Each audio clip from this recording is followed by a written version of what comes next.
Pessoal, vamos agora começar o estudo dos juros compostos.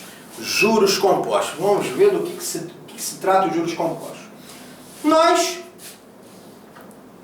trabalhamos com juros simples. Não foi? Estamos com juros simples. Depois trabalhamos com desconto comercial simples. Depois trabalhamos com desconto racional simples. Ou seja, essa palavrinha simples aparecia.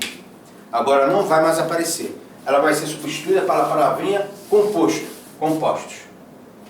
Note que, seja em juros simples, em desconto comercial ou racional simples, sempre aparecia uma taxa vezes um tempo, não é? Em juros simples, taxa de juros vezes o tempo, juros igual capital vezes taxa vezes tempo, montante igual capital vezes, abre parênteses, 1 mais a taxa de juros vezes o tempo, não é isso? No desconto comercial, desconto igual nominal vezes taxa de desconto vezes o tempo.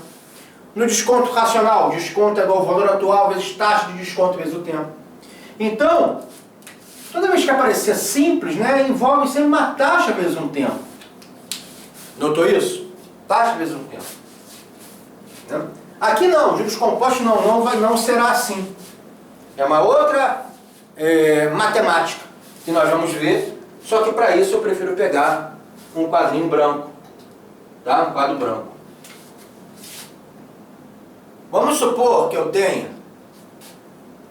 3 meses.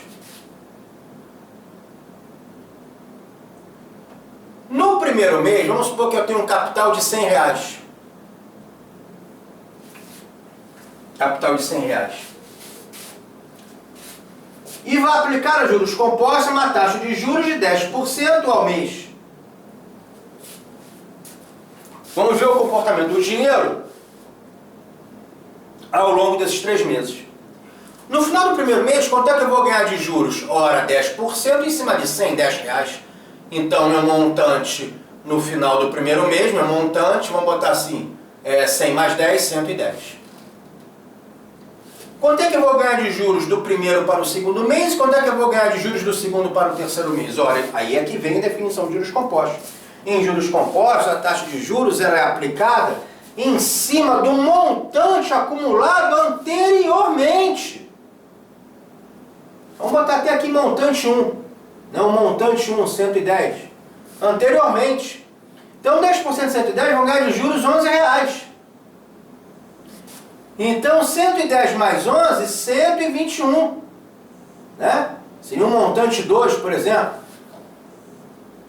A taxa de juros vai incidir em cima do 121. 10% de 121, quanto é que dá? Ó, 10 sobre 100 de 121. Se não souber, faz a conta.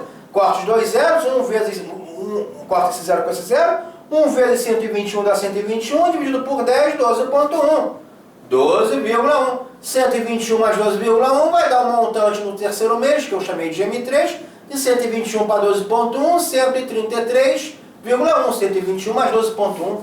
Né? Se eu quisesse achar um montante no quarto mês, 10% de 133,1 é R$13,31, né? Aí você somaria isso, beleza? Ok? Então note que o comportamento de juros compostos é crescente. O juros vai aumentando ao longo do tempo. Era 10, passou para 11, passou para 12,1, passou para 13,31 centavos e por aí vai crescendo ao longo do tempo. Porque incide juros sobre juros. Se você olhar, 10% em cima de 110, não tem R$10 de juros aqui dentro? 10% em cima de 121, não tem R$11 de juros aqui dentro? Quando você fez 110 mais 11, 121 tem R$11 de juros aqui dentro. Então 10% de 121 está sendo juros sobre juros. Né? Beleza? E por aí vai, ao longo do tempo, 4 meses, 5 meses, 6 meses, 10 meses, você vai andando com o dinheiro ao longo do tempo, os juros sempre crescendo. Né? Juros crescentes. Estamos falando em juros compostos. Então esse é o comportamento de juros compostos, essa definição. A taxa de juros era aplicada em cima do que eu ganhei anteriormente, em cima do montante acumulado anteriormente. Tá? Esse é o efeito e o comportamento dos juros chamados compostos. É diferente de juros simples. Tá bom? Agora olha só. Como é que eu cheguei nesse montante M1? Tudo bem, 100 mais 10, 110, eu sei. Beleza, mas como é que a gente poderia escrever? R$100, que é o capital inicial, né? Mais 10% de 100, né? 10% de 100, não foi isso? É assim que nós chegamos, né? Mais 10% de 100.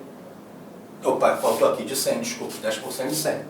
100 mais 10, né? Se eu quiser colocar assim, poderia colocar esse 100 em evidência e colocar vezes 1 mais 10 sobre 100.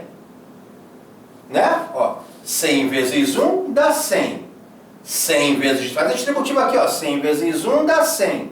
100 vezes 10 sobre 100, 100 vezes 10 sobre 100. Poderia colocar assim. Né? Poderia colocar assim. Beleza. Tá? Beleza. Porque 100 mais 10 sobre 100 vezes 100 é 100 mais 10 reais. 10% de 100 é 10. 100 mais 10 é 110. Poderia escrever assim. Ou seja, se você quiser colocar 100 vezes 10 sobre 100 é 0,1 mais 1, 1,1. Ou 1,10. Né? Da mesma coisa. 100 vezes 1,1, 110. A vírgula de 2 casinhas para frente. Tá. Como é que eu achei o montante 2? O montante 2. Pô, eu peguei esse 110 que estava aqui, né? Quer dizer, eu peguei esse cara aqui, isso aqui dá 110, né? Ó, isso aqui dá 110. Eu peguei esse 110 aqui, esse cara aqui, que eu vou, em vez de escrever 110, eu vou escrever 100 vezes 1 mais 10 sobre 100. Né? Peguei esse cara aqui, que é 110, né? E coloquei mais 10% em cima. Coloquei mais 10% em cima, né? Ou seja, eu multipliquei por 1 mais 10 sobre 100 de novo. Tá? Que você já viu que, olha só, aumentar 10%, no fundo, é multiplicar por 1,1. Ó, eu peguei 100 reais, se eu multiplicar por 1,1, virou 110. Virou 110 aqui. Então, multiplicar por 1,1 é a mesma coisa que aumentar 10%. Uma coisa que aumentar 10%. Acompanha aqui comigo, ó. 100 vezes 1,1, 110. 110 vezes 1,1, 121. 121 vezes 1,1, 133,1. Por aqui você vê. Por aqui você vê. Isso daqui, ó, 100 é o capital inicial, né? Que tá aqui. 100 é o capital inicial. 100 é o capital inicial. Na hora que eu colocar em evidência, sobrou 1 mais 10 sobre 100. Esse fator 1 mais 10 sobre 100 em cima do 100 é que está fazendo com que ele aumente 10%. Né? Tanto é que se eu pegar os 100 reais, que esse cara aqui multiplicar por 1,1, vira 110. Então tá vendo? Ó, esse aqui é o capital, né? Que eu colocar em evidência e gerei esse fator 1,1. Então se eu multiplicar 100 vezes 1,1 dá 110, vezes 1,1 dá 121, vezes 1,1 dá 133,1. Então aqui o montante 2 seria 100 vezes 1,1, né? 100 vezes 1,1, que é esse 110, vezes 1,1 de novo. Para aumentar 10% de novo. Né? Ó. Então esse cara aqui é o 110 reais, né? Que esse cara aqui, vezes 1 mais 10 sobre 100, 1,1. Ora, que eu vou deixar assim. 1 mais 10 sobre 100 vezes 1 mais 10 sobre 100 vai dar 1 mais 10 sobre 100 ao quadrado. Ou seja, 100 vezes 1,1 ao quadrado. 100 vezes 1,1 ao quadrado pode estar certo que é 121. 121. O montante 3 vai ser esse cara daqui, 100 vezes 1,1 ao quadrado, né, que é 121, ó, 100 vezes 1,1 ao quadrado, que é 121, vezes 1,1 de novo, vezes 1,1. Aumentar 10%, ou seja, ou vezes 1 mais 10 sobre 100, tanto faz. 1 mais 10 sobre 100 é 1,1. Ou seja, o montante 3 é 100 vezes 1,1 ao cubo. Tá? Ou seja, 121 vezes 1,1, 100 vezes 1,1 ao cubo. Ok? Que vai dar 133,1. Aqui, então note o seguinte, olha só o que eu vou escrever aqui. O montante 1 foi 100 vezes 1,1. Vamos botar aqui, olha só o que eu vou escrever aqui. Olha só o que eu vou concluir. Então o montante 1 foi 100 vezes 1,1. Né? 110. O montante 2 foi 100 vezes 1,1 ao quadrado. 121.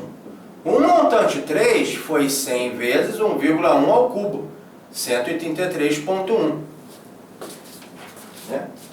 No tempo 1, onde chegou o 110, deu 100 vezes 1,1, como se fosse 1,1 elevado a 1. No tempo 2, que deu 121, elevado ao quadrado.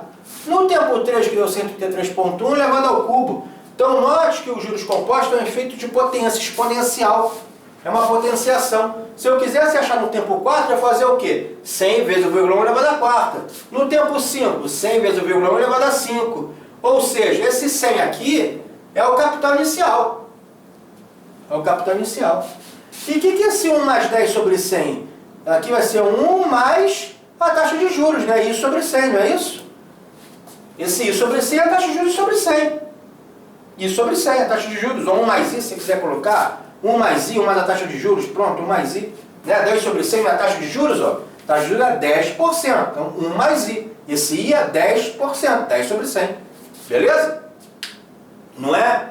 Então, aqui ficou 1 mais I elevado a 1, 1 mais I ao quadrado, 1 mais I ao cubo, né? Esse 1 mais 10 sobre 100, que é 1,1, é 1 mais I. Esse meu exemplo foi com 10%, mas se eu quiser generalizar, ó, etc, etc, etc, um montante qualquer, num tempo N qualquer, né? Um tempo N qualquer vai ser sempre, esse C aqui é o capital, vai ser sempre o capital. Esse 1,1 deu 1,1 porque eu coloquei 10%.